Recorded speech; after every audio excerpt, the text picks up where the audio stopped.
بسم اللہ والصلاة والسلام علی رسول اللہ وعلی آلہ واصحابہ اجمعین الی یوم الدین۔ آج انشاءاللہ 29ویں پارے کا خلاصہ بیان ہوگا۔ اس پارے میں 11 صورتیں ہیں۔ پہلی صورت سورۃ الملک ہے، جس کی 3 آیات ہیں۔ نبی پاک صلی اللہ علیہ وسلم کا ارشاد ہے کہ جو شخص سورہ ملک کی تلاوت کرے ہر روز عشاء کے بعد تو اسے اللہ تعالیٰ عذاب قبر سے محفوظ رکھیں گے۔ تبارک الذی بیدہ الملک، بڑی بابرکت ذات ہے وہ جس کے ہاتھ میں بادشاہت ہے، اور اللہ ہر چیز پر قادر ہے۔ اللہ نے موت اور زندگی کو اس لیے بنایا تاکہ تمہارا امتحان لے کہ کون نیک عمل کرتا ہے۔ اللہ نے 7 آسمان اوپر نیچے بنائے۔ تو ذرا دیکھ تو صحیح، تجھے اللہ کی اس تخلیق میں کوئی خامی نظر آتی ہے؟ ذرا پھر نظر اٹھا کے دیکھ لے، تجھے کوئی خامی نظر آتی ہے؟ بار بار اپنی نظر اٹھا کے دیکھ، ہر بار تیری نظر شرمندہ ہو کے واپس آئے گی کہ اسے اللہ کی تخلیق میں کوئی خامی نظر نہیں آئے گی۔ پھر آسمان دنیا کو ہم نے خوبصورت بنا دیا ستاروں کے ذریعے سے، اور اسے ہم نے محفوظ بھی کیا ہے شیاطین مردودوں سے۔ اور اللہ فرماتے ہیں کہ جب یہ کافروں کو جہنم میں پھینکا جائے گا تو وہاں جہنم کی چیخ و پکار کو یہ سنیں گے، اس کے دھاڑنے کو سنیں گے، اور یوں لگے گا جیسے جہنم غصے کی وجہ سے پھٹ رہی ہے۔ تو جب بھی کوئی جہنمی جہنم میں جائے گا تو جہنم کا جو داروغہ ہے، یعنی جو سپریڈنٹ فرشتہ ہے جس کا نام مالک ہے، وہ ان سے پوچھے گا کیا تمہارے پاس نبی نہیں آئے تھے؟ وہ کہیں گے بے شک نبی آئے تھے، لیکن ہم نے ان کو جھٹلا دیا تھا، اور ہم نے کہا تھا کہ تم پر اللہ نے کوئی چیز نازل نہیں کی۔ پھر وہ کہیں گے کاش ہم سن لیتے نبیوں کی بات اور عقل سے کام لیتے تو آج ہم جہنم میں نہ ہوتے۔ پھر اللہ فرماتے ہیں کہ اللہ وہ ہے جس نے تمہارے لیے زمین کو ایسا بنا دیا کہ تم اس کے کندھوں پہ سوار ہو، یعنی زمین پہ چل رہے ہو، اسی سے تمہیں رزق بھی مل رہا ہے۔ پھر اللہ فرماتے ہیں پرندوں کو دیکھ لو، فضا میں کیسے وہ اڑتے ہیں، کبھی پر کھول لیتے ہیں، کبھی پروں کو سمیٹ لیتے ہیں۔ اللہ کے علاوہ ان کو فضا کے اندر تھامنے والا کوئی نہیں۔ پھر اللہ نے ایک سوال کیا کہ ایک شخص وہ ہے کہ جو چہرے کے بل چل رہا ہے، یعنی الٹا چل رہا ہے، سر نیچے ہے ٹانگیں اوپر ہیں، اور ایک وہ ہے جو بالکل سیدھا چل رہا ہے۔ تو ظاہری بات ہے جو سیدھا چل رہا ہے وہی اچھا ہوگا۔ نبی علیہ السلام سے اللہ نے فرمایا کہ ان سے کہیے کہ اللہ وہ ہے جس نے تمہیں پیدا کیا، تمہیں سننے کے لیے کان دیے، دیکھنے کے لیے آنکھیں دی، سوچنے کے لیے دل دیا، لیکن تم بہت کم لوگ ہیں جو اللہ کا شکر ادا کرتے ہیں۔ فرمایا ان سے پوچھئے تمہارا کیا خیال ہے کہ اگر اللہ مجھے ہلاک کرنا چاہے اور میرے ساتھ جو ہے ان کو ہلاک کرنا چاہے، یا ہم پر رحم کرنا چاہے، تو کیا کافر جو ہے اللہ کے عذاب سے بچ جائیں گے؟ پھر ان سے کہیے کہ وہ رحمان ہے، ہم اس پر ایمان لائے ہیں، اسی پہ ہم بھروسہ کرتے ہیں۔ اور فرمایا کہ ان سے پوچھئے کہ اگر اللہ تعالیٰ پانی کو خشک کر دے تو کوئی اور طاقت ہے جو پانی لے آئے؟ کوئی بھی پانی نہیں لا سکتا۔ سورہ قلم میں نون یہ حروف مقطعات میں سے ہے، اس کے معنی اللہ ہی کو معلوم ہے۔ اللہ نے قلم کی اور قلم کے ذریعے جو لکھا گیا اس کی قسم کھائی، اور پھر فرمایا نبی پاک صلی اللہ علیہ وسلم کو کہ آپ پر رب کا فضل ہے کہ آپ مجنون نہیں ہیں۔ یعنی لوگ یہ کہتے تھے مشرکین مکہ کہ نعوذ باللہ آپ مجنون ہیں، کہ آپ پر جنات کا اثر ہے،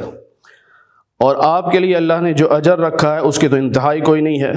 اور آپ تو اعلیٰ اخلاق کے مالک ہیں۔ پھر اللہ تعالیٰ نے ولید بن مغیرہ کا ذکر کیا، جو قریش مکہ کے سرداروں میں سے ایک سردار تھا، اور اس کے اخلاق کے بارے میں بتایا کہ بدتمیز آدمی تھا، گالی گلوچ کرتا تھا، جھوٹی قسمیں کھاتا تھا، نیکی کے کاموں سے روکنے والا تھا، چغلیاں کیا کرتا تھا، اور اللہ تعالیٰ نے فرمایا کہ بڑا اجڑ جاہل بھی تھا اور ولد الحرام بھی تھا، یعنی جس کے باپ کا کسی کو پتہ ہی نہیں تھا کون ہے۔ اور مال اللہ نے خوب دیا تھا، بیٹے بھی دیے تھے، تو وہ یہ سمجھتا تھا کہ میرے پاس مال و دولت ہے، بیٹے ہیں، تو لہٰذا آخرت میں بھی یہ سب کچھ مجھے ہی ملے گا۔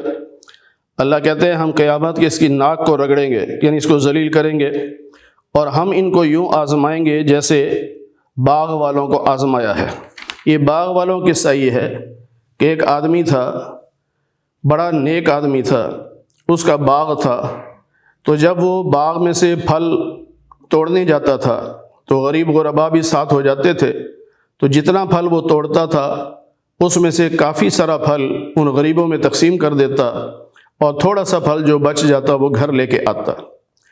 اس کے بچے یہ کہتے تھے کہ ہمارا باپ تو پاگل ہے، غریبوں میں تقسیم کر دیتا ہے، تو اگر یہ سارا پھل جو ہے ہم سنبھال کے رکھیں تو ہم مالدار ہو جائیں۔ تو انہوں نے پھر ایک دن یعنی وہ فوت ہو گیا تو بیٹوں نے یہ پروگرام بنایا کہ صبح سویرے اندھیرے ہی اندھیرے ہم جائیں گے تاکہ غریبوں کے آنے سے پہلے پہلے پھل توڑ کے گھر لے آئیں، اور انشاءاللہ بھی نہیں کہہ سکے۔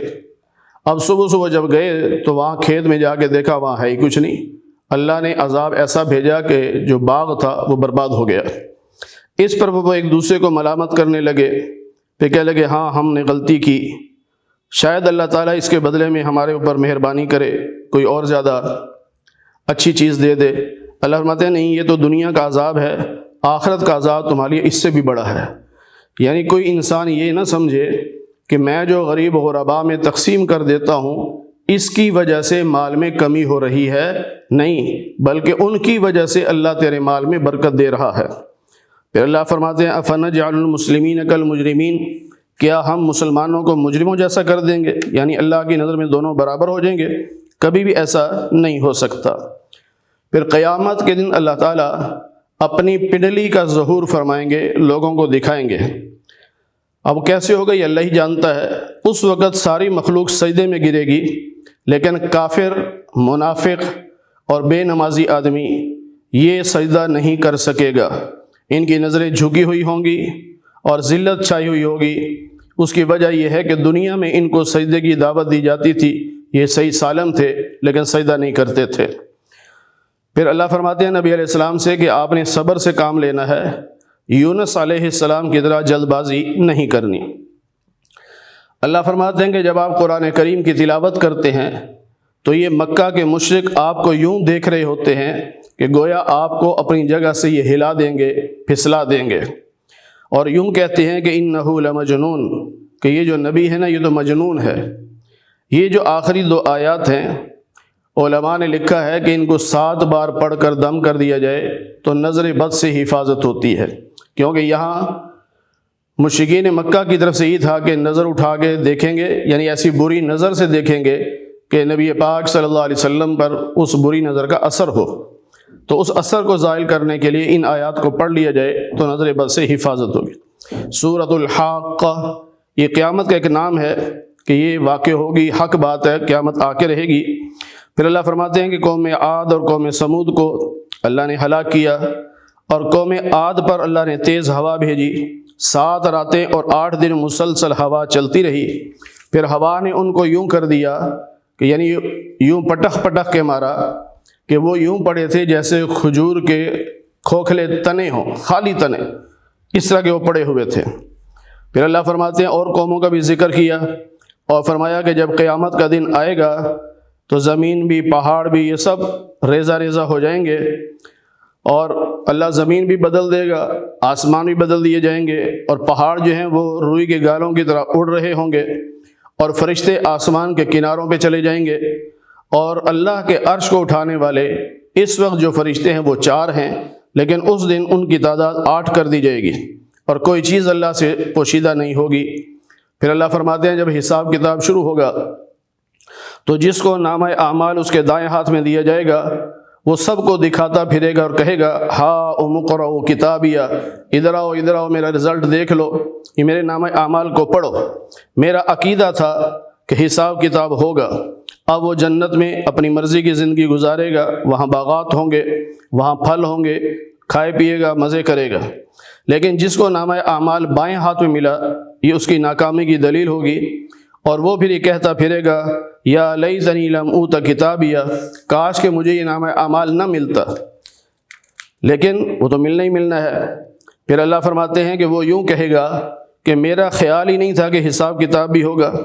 کاش موت نے مجھے ختم کر دیا ہوتا، آج میرا مال میرے کام نہیں آ رہا، میری حکومت میرے کام نہیں آ رہی۔ اللہ فرشتوں کو حکم دیں گے کہ اس کو پکڑو اور زنجیروں میں جکڑو، اور زنجیریں جو ہوں گی 70 ذراعا 70 گز لمبی زنجیروں میں اسے جکڑ کر جہنم میں پھینک دیا جائے گا، اس لیے کہ یہ اللہ پر ایمان نہیں رکھتا تھا، مسکینوں کو کھانا کھلانے کی ترغیب نہیں دیتا تھا۔ تو آج اس کا کوئی دوست، کوئی حمایتی یہاں نہیں ہے، اور اسے کھانے پینے کے لیے جو دیا جائے گا وہ زخموں کی پیپ دی جائے گی۔ پھر اللہ نے قسم کھا کے فرمایا کہ جو چیزیں تمہیں نظر آ رہی ہیں ان کی بھی قسم، جو نہیں نظر آ رہی ان کی بھی قسم، کہ نبی پاک صلی اللہ علیہ وسلم یہ اللہ کے رسول ہیں، نہ یہ شاعر ہیں نہ یہ کاہن ہیں، اور اگر انہوں نے اپنے پاس سے کچھ باتیں کہی ہوتی تو ہم ان کا دایاں ہاتھ پکڑ کر ان کی شارک کاٹ دیتے،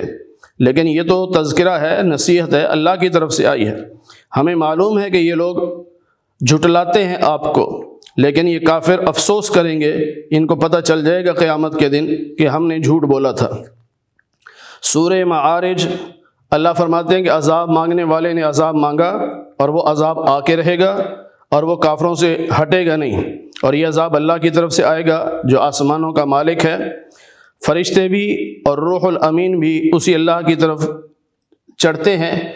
یعنی اللہ کے حکم سے آسمانوں کی طرف جاتے ہیں، اور قیامت کا جو دن ہوگا اس کی جو مقدار ہوگی 50,000 سنہ، وہ 50,000 سال کے برابر ایک دن ہوگا۔ پھر اللہ فرماتے ہیں کہ آسمان یہ اس طرح ہو جائے گا کہ جس طرح پگھلا ہوا تانبا ہوتا ہے، پہاڑ روئی کے گالوں کی طرح ہو جائیں گے، کوئی دوست کسی دوست کو بھی نہیں پوچھے گا، یعنی نفسی نفسی کا عالم ہوگا۔ اس دن گناہگار یہ چاہے گا کہ میں عذاب سے بچنے کے لیے اپنی اولاد دے دوں، اپنی بیوی دے دوں، اپنے بھائی دے دوں، اپنا خاندان دے دوں، حتیٰ کہ ساری زمین کی مخلوق دے دوں، لیکن صرف میں بچ جاؤں، یعنی اپنی ذات کو بچانے کے لیے سب کچھ قربان کرنے کو تیار ہوگا، لیکن وہاں وہ بچ نہیں سکے گا، جہنم خود اپنے اندر ان کو کھینچ لے گی۔ اللہ فرماتے ہیں کہ انسان ہے ہی بڑے کمزور دل کا آدمی، کہ جب اسے کوئی تکلیف پہنچتی ہے تو پھر یہ شکوے شکایت شروع کر دیتا ہے، اور جب اسے خیر پہنچتی ہے تو پھر یہ روک لیتا ہے، یعنی اس خیر کو آگے اللہ کی مخلوق تک نہیں پہنچاتا۔ لیکن سارے ایسے نہیں ہیں، جو لوگ نمازی ہیں اپنی نمازوں پر مداومت کرتے ہیں، ہمیشہ نماز پڑھتے ہیں، اور اپنے مال میں لوگوں کا حصہ بھی نکالتے ہیں، جو مانگنے آتے ہیں وہ بھی، اور جو سفید پوش ہوتے ہیں ان کو بھی حصہ دیتے ہیں، اور قیامت کے دن کی وہ تصدیق کرتے ہیں، اپنے رب کے عذاب سے وہ ڈرتے ہیں، اور اپنی عزتوں کی حفاظت کرتے ہیں، اور جو امانت ان کے پاس کوئی رکھے اس کی بھی حفاظت کرتے ہیں، اور اگر کوئی وعدہ کر لیں تو اس وعدے کو بھی پورا کرتے ہیں، اور اپنی گواہی پر قائم رہتے ہیں، نمازوں کی حفاظت کرتے ہیں۔ یہ ہیں وہ لوگ جو عزت والی جنت میں ہوں گے۔ پھر اللہ تعالیٰ فرماتے ہیں کہ کافر لوگ بھی آپ کی طرف بھاگتے ہوئے آئیں گے قیامت کے دن دائیں اور بائیں سے، وہ یہ سمجھ رہے ہوں گے کہ آج ہم بھی جنت میں داخل ہوں گے، کلا ہرگز نہیں، کافر جنت میں داخل نہیں ہو سکتا۔ اللہ نے قسم کھائی کہ مشارق اور مغارب کے رب کی قسم، ہم اس بات پر قادر ہیں کہ ہم ان سے بہتر لوگوں کو پیدا کر دیں۔ اور اللہ فرماتے ہیں کہ جس دن یہ قبروں سے نکالے جائیں گے، یعنی قیامت کے دن، یوں تیزی سے دوڑ کے میدان محشر کی طرف آ رہے ہوں گے جیسے ریس لگا رہے ہوں، آنکھیں جھکی ہوئی ہوں گی، ذلت چھائی ہوئی ہوگی، اور پھر ان کو بتایا جائے گا یہ ہے وہ دن جس کا تم سے وعدہ کیا گیا تھا۔ سورہ نوح کا آغاز ہو رہا ہے، اس میں سیدنا نوح علیہ السلام نے اپنی قوم کے حالات بیان کیے، یعنی اللہ کو اپنی کارگزاری سنائی، کہ اپنی قوم کو دعوت دی کہ اللہ کے سوا کسی کی عبادت نہ کرو، اللہ سے ڈرو، میری فرما برداری کرو، اللہ تمہارے گناہوں کو معاف کر دے گا۔ پھر اللہ سے یوں کہا کہ اللہ اس دعوت کے بعد میں نے ان کو رات کو بھی پکارا، دن کو بھی پکارا، یعنی سمجھایا، لیکن یہ اتنا ہی دور بھاگتے رہے۔ جب بھی میں ان سے بات کرتا تھا تو یہ کانوں میں انگلیاں دے لیتے تھے، اور کبھی اپنے اوپر کوئی کمبل وغیرہ لے لیتے تھے، تکبر کرتے تھے۔ اور جب میں نے ان کو پکارا، یعنی ان کو دعوت دی علل اعلان، اور کبھی میں نے خفیہ دعوت بھی دی ان کو، میں نے یہ بھی کہا کہ اپنے رب سے استغفار کرو، بخش دے گا، اور جو حالات تمہارے خراب ہوئے ہیں اللہ بارشیں برسا دے گا، تمہارے مال میں بھی برکت دے دے گا، اولاد میں بھی برکت دے دے گا، باغات بھی تمہارے ہرے بھرے ہو جائیں گے، اللہ نہریں بھی جاری کر دے گا، لیکن اللہ انہوں نے میری کوئی بات نہیں سنی۔ پھر نوح علیہ السلام نے فرمایا کہ اے میرے رب، انہوں نے میری بھی نافرمانی کی، اور ان کے مال اور ان کی اولاد نے ان کے لیے سوائے نقصان کے کچھ بھی نہیں کیا، اور یہ یوں کہنے لگے اپنے لوگوں کو کہ تم نے اپنے بتوں کو نہیں چھوڑنا، یعنی نوح علیہ السلام کی باتوں میں آ کر شرک سے باز نہیں آنا، خاص طور پر تمہارے جو 5 بت ہیں یعنی ود، سوا، یغوث، یعوق اور نصر، ان کو بالکل نہیں چھوڑنا، ان پہ ڈٹے رہنا ہے۔ اور انہوں نے بہت سارے لوگوں کو گمراہ کیا۔ پھر نوح علیہ السلام نے آخر میں بد دعا کی کہ اللہ زمین پہ ایک کافر کے بھی گھر کو باقی نہ چھوڑ، کیونکہ یہ تیرے بندوں کو گمراہ کریں گے اور آگے ان کی اولاد جو ہوگی وہ بھی تو کافر ہی ہوگی، لہٰذا کسی کو بھی، کسی کافر کو اور اس کے گھر کو باقی نہ چھوڑ۔ پھر دعا مانگی کہ اللہ مجھے معاف کر دینا، میرے ماں باپ کو معاف کر دینا، جو میرے گھر میں داخل ہو جائے مومن اس کو بھی معاف کر دینا، مومن مرد عورتوں کو بھی معاف کر دینا۔ آگے سورہ جن کا آغاز ہو رہا ہے۔ نبی علیہ السلام نے فرمایا اللہ نے مجھے بتایا ہے کہ جنات کی ایک جماعت آئی تھی، انہوں نے قرآن کی تلاوت سنی اور وہ یوں کہنے لگے انا سمعنا قرآنا عجبا، ہم نے عجیب قرآن سنا ہے جو ہمیں رشد و ہدایت کی دعوت دے رہا ہے، ہم اس پر ایمان لے آئے، ہم رب کے ساتھ کسی کو شریک نہیں ٹھہراتے، ہمارا رب بہت بزرگی والا ہے، نہ اس کی بیوی ہے نہ اس کی اولاد ہے۔ ہاں کچھ بے وقوف لوگ ہیں جو اللہ کے بارے میں الٹی سیدھی باتیں کرتے ہیں، اور وہ کہتے ہیں کہ ہم یہ سوچ بھی نہیں سکتے تھے کہ انسان اور جن اللہ کے بارے میں جھوٹ بولیں گے۔ پھر انسانوں میں سے کچھ مرد ایسے تھے جو جنات کی پناہ میں آتے تھے، جس کی وجہ سے جنات تکبر میں آ جاتے، اور پھر وہ یہ سمجھتے تھے کہ ہم دوبارہ زندہ نہیں کیے جائیں گے۔ اور جب یہ آسمان پر جاتے ہیں تو اللہ کہتے ہیں وہاں پر چوکیدار کھڑے ہیں جو بڑے سخت ہیں، ان کو جانے نہیں دیتے، اگر یہ چلے جائیں تو پھر شہاب ثاقب ہے، یعنی ستارے ٹوٹ کر ان کو لگتے ہیں، اور ہم نے وہاں لوگ بٹھا دیے ہیں یعنی فرشتے۔ پھر یہ جن خود کہتے ہیں کہ ہمیں نہیں معلوم کہ ہمارا آسمانوں پہ جانا جو روک دیا گیا ہے یہ زمین والوں کے حق میں برا ہے یا بہتر ہے، یہ تو اللہ ہی جانتا ہے۔ پھر جنات نے بھی کہا کہ ہمارے اندر بھی کچھ نیک لوگ بھی ہیں، کچھ برے لوگ بھی ہیں۔ پھر اللہ نے فرمایا کہ جو مسجدیں ہیں یہ اللہ کا گھر ہے، لہٰذا اللہ کے علاوہ کسی اور کو مسجدوں میں مت پکارو، یعنی صرف اللہ ہی سے دعا کرو، اور جب نعرے بھی بلند کرنے تو اللہ کے نام کے نعرے بلند کرو۔ پھر نبی علیہ السلام سے فرمایا کہ ان سے کہیے کہ میں تمہیں اپنے رب کی طرف دعوت دیتا ہوں، میں شرک کی دعوت نہیں دیتا، اور میں تمہارے نفع نقصان کا مالک نہیں ہوں، اور یہ بھی کہہ دیجئے کہ اگر میرا اللہ پکڑنے پہ آ جائے تو مجھے کوئی پناہ نہیں دے سکتا، جو اللہ اس کے رسول کا نافرمان ہوگا اس کا ٹھکانہ جہنم ہوگا۔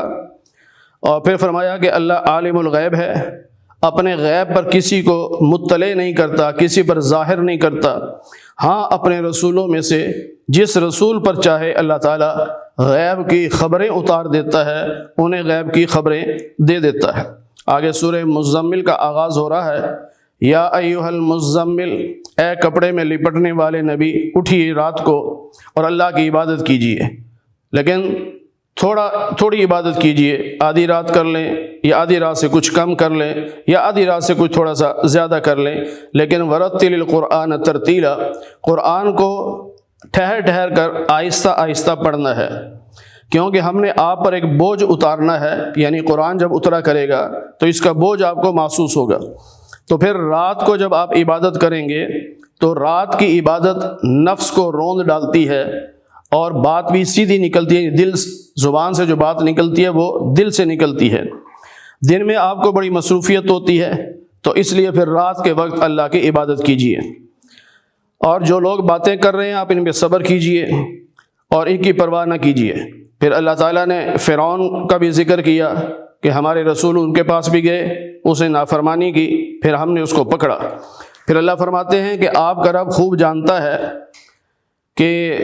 رات کے حصے میں آپ کے لیے عبادت کرنا کچھ مشکل ہو جاتا ہے، تو لہٰذا رات کے 2 حصے جو ہیں یعنی اس میں آپ کھڑے ہو جائیں، یا آدھی رات اور یا تیسرا حصہ، کیونکہ آپ کے ساتھ ایسے ایمان والے بھی ہیں جو سارا دن محنت کرتے ہیں اور پھر رات کو تہجد میں اٹھتے ہیں، تو اس میں اللہ نے حکم دے دیا کہ فَقْرَؤْا مَا تَيَسَّرَ مِنَ الْقُرْآنِ، کہ رات کو جو عبادت کرنی ہے اس میں قرآن کو جتنا آسانی سے پڑھ سکیں اس کو پڑھیں۔ اور اللہ کو یہ بھی معلوم ہے کہ آپ میں سے کچھ بیمار بھی ہیں، کچھ جہاد پہ بھی ہوتے ہیں، اور کچھ لوگ ایسے بھی ہوتے ہیں جو رزق تلاش کرنے کے لیے نکلے ہوتے ہیں، تو سارا دن محنت کر کے رات کو زیادہ عبادت ہو نہیں سکتی،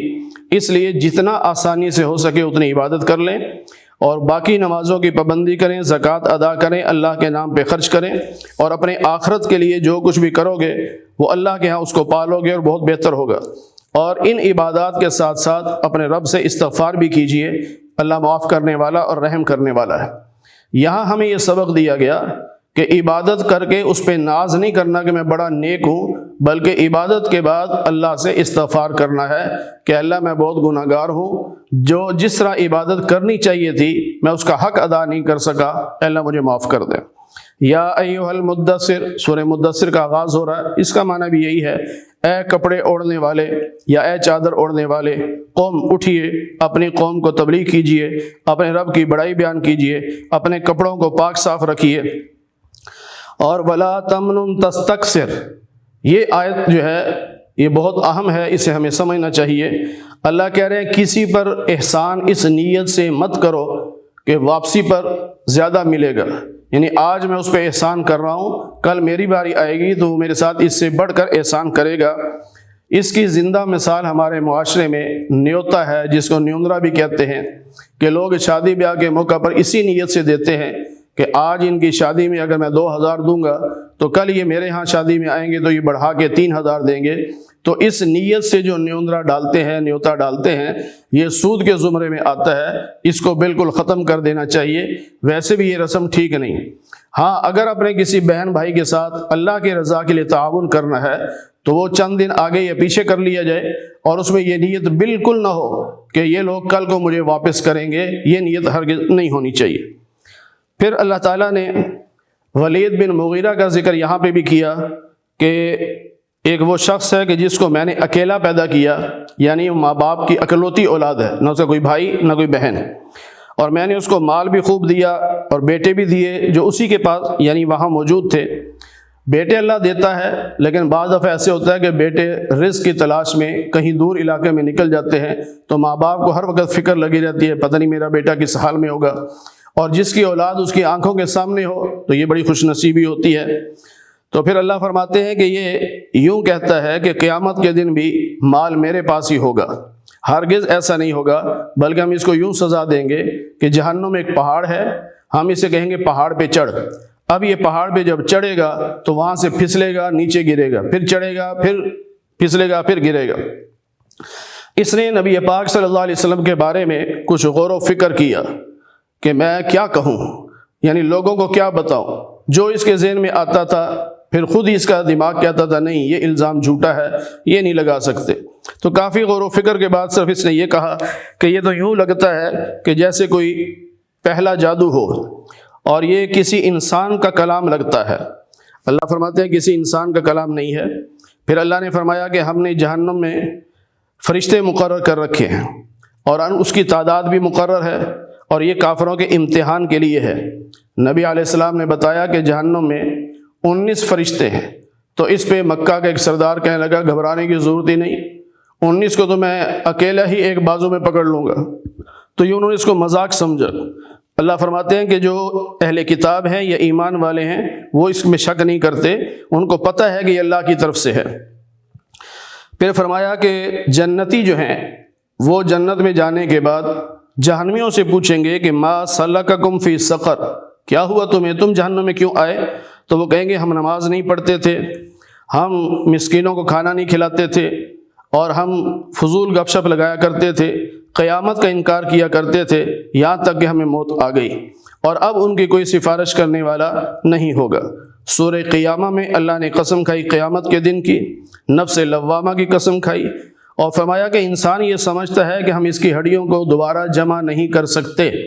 وہ یہی کہتا ہے کہ جب ہم مر جائیں گے مٹی ہو جائیں گے، ہڈیاں بھی بکھر جائیں گی، ریزہ ریزہ ہو جائیں گی، کیسے زندہ ہوں گے؟ اللہ فرماتے ہیں کہ یہ ہڈیوں کی بات کرتا ہے، ہم تو اس کی انگلیوں کے جو پورے ہیں، یعنی آج کل یوں سمجھ لیجئے جو فنگر پرنٹ ہیں، ہم تو وہ بھی واپس اس کو دینے پر قادر ہیں۔ یعنی آج جو ہماری انگلیوں کے فنگر پرنٹ ہیں، قیامت کے دن بھی یہی ہمیں ملیں گے۔ پھر یہ انسان حیران ہوتا ہے اور پوچھتا ہے قیامت کب آئے گی؟ اللہ نے فرمایا کہ قیامت آئے گی جب تمہاری جو نظریں ہیں وہ ختم ہو جائیں گی، اور سورج اور چاند اکٹھے ہو جائیں گے اور بے نور ہو جائیں گے، اس وقت انسان بھاگنا چاہے گا لیکن کہاں بھاگ کے جائے گا؟ پھر سیدنا جبریل علیہ السلام نبی پاک صلی اللہ علیہ وسلم کے پاس وحی لے کے جب آتے تو آپ صلی اللہ علیہ وسلم جبریل کے ساتھ ساتھ پڑھتے تھے کہ کہیں میں بھول نہ جاؤں، ساتھ ساتھ دہراتے تھے۔ اس پہ اللہ نے فرمایا لا تحرک بہ لسانک، اپنی زبان کو حرکت مت دیجیے، اس کو جمع کرنا آپ کے سینے میں، محفوظ کرنا اور پھر آپ سے اس کی تلاوت کروا دینا، یہ ہمارا کام ہے۔ پھر اللہ تعالیٰ نے فرمایا کہ کچھ لوگ ایسے ہیں کہ موت کے وقت جب وہ موت یعنی غرغرہ شروع ہو جاتا ہے اور لوگ سمجھتے ہیں کہ بچ نہیں سکتا، اس وقت کہتے ہیں کوئی ہے دم کرنے والا، یعنی کوئی ایسا آئے جو دم کرے، اس کی روح جو ہے وہ آسانی سے نکل جائے۔ جس طرح حدیث پاک میں بھی ہے کہ اگر تمہارا کوئی مرنے والا ہو یعنی موت اس کی قریب ہو اور روح نہ نکل رہی ہو تو اس کے سرحانے سورہ یاسین پڑھو۔ تو یہ پھر بلاتے ہیں بھی کوئی ہے، پھر اللہ نے فرمایا یہ وہ لوگ ہیں کہ فلا صدق ولا صلی، انہوں نے اللہ اس کے رسول کی تصدیق کوئی نہیں کی، نماز بھی کوئی نہیں پڑھی بلکہ جھٹلایا، منہ پھیر لیا، اور ان کے لیے ہلاکت ہی ہلاکت ہے۔ 4 مرتبہ اللہ نے لفظ استعمال فرمایا اولا لک، کہ تیرے لیے ہلاکت، فاولا پس ہلاکت، ثم اولا لک پھر تیرے لیے ہلاکت، فاولا پھر ہلاکت، یعنی موت کے وقت بھی ہلاکت ہے اور قبر میں بھی ہلاکت ہے اور میدان محشر میں بھی تیرے لیے ہلاکت ہے اور پھر جہنم میں بھی تیرے لیے ہلاکت ہے۔ اللہ فرماتے ہیں کہ کیا اللہ تعالیٰ نے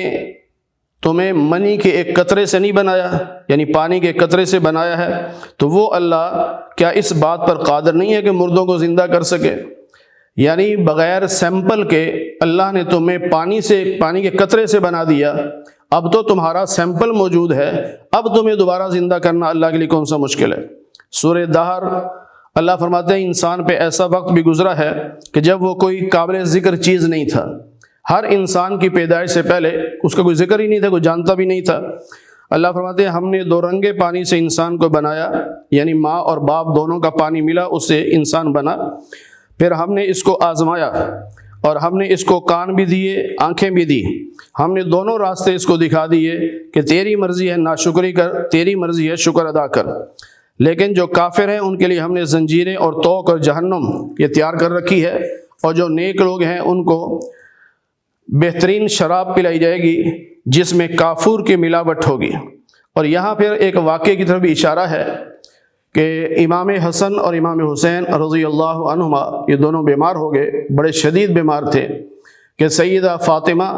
اور سیدنا علی رضی اللہ عنہما نے منت مانی کہ اللہ اگر ہمارے یہ بچے صحت یاب ہو گئے تو ہم 3 روزے رکھیں گے۔ جب دونوں کو اللہ نے صحت عطا فرما دی تو انہوں نے روزہ رکھا، تو افطاری کے وقت ایک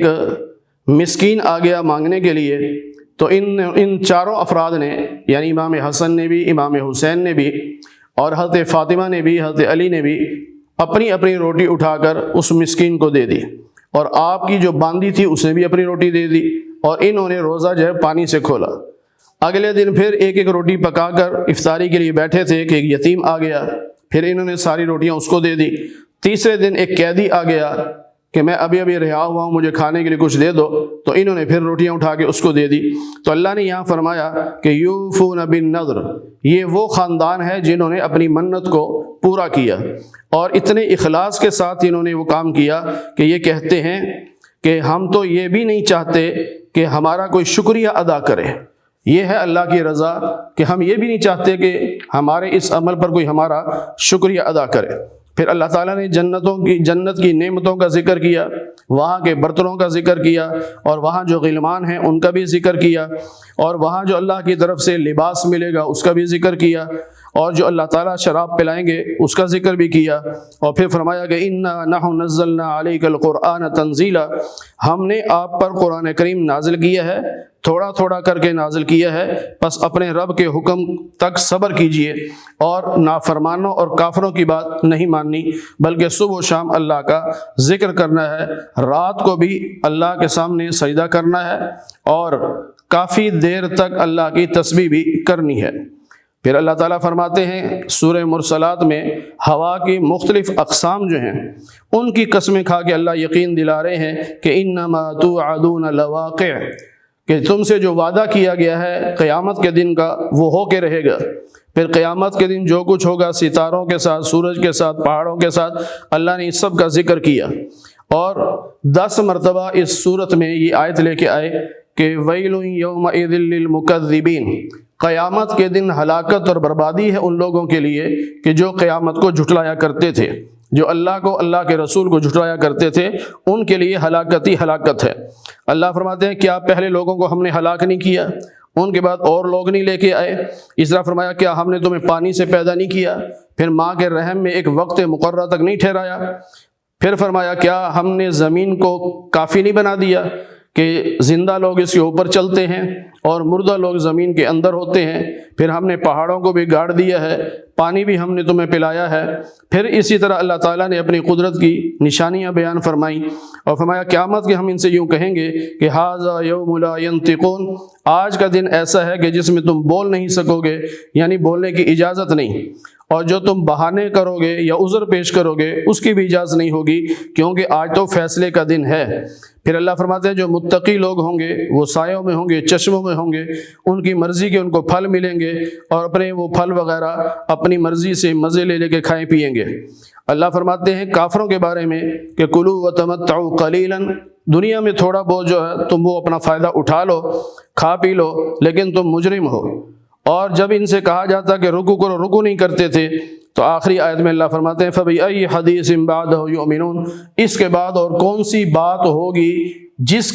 جس بات پر یہ ایمان لائیں گے؟ یعنی اتنا کچھ اللہ تعالیٰ نے ان کو سمجھایا، اب بھی اگر سمجھ نہیں آتی تو اس کے بعد اب کون سی نئی بات ہوگی کہ جس کو سننے کے بعد یہ ایمان لائیں گے۔ اللہ تعالیٰ ہمیں قرآن کریم کی صحیح سمجھ اور صحیح عمل کی توفیق نصیب فرمائے۔